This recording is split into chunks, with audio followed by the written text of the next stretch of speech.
subgroup of patients with aortic stenosis who have unusual pathophysiology. They have a low transvalvular gradient, usually less than 40 millimeters of mercury, have valve areas of less than 1 centimeter squared by calculation, and a reduced stroke volume with a normal ejection fraction, and apparently a poor prognosis.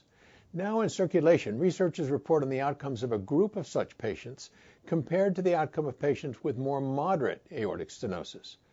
Outcome in patients with low gradient, quote, severe, end quote, aortic stenosis was compared with outcome in patients with moderate stenosis measuring an aortic valve area of about 1 to 1.5 centimeters squared and a mean gradient of 25 to 40 millimeters of mercury.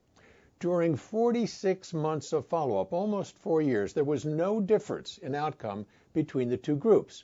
Almost half, that is 46%, of the low gradient severe stenosis patients with reduced stroke volume had aortic valve events, but so did 51% of the patients with a normal stroke volume index.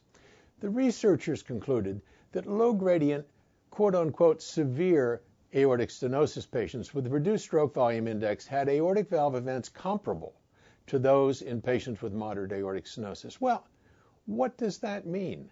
Well, looking at the numbers, it seems to me that having aortic stenosis is not a good thing regardless. And aortic stenosis is a bad actor. A 50% event rate at 4 years is high, and perhaps we ought to consider repairing aortic stenosis sooner rather than later, especially now that transcatheter valve replacement seems promising. I'm Peter Block with a CardioSource Heart Minute.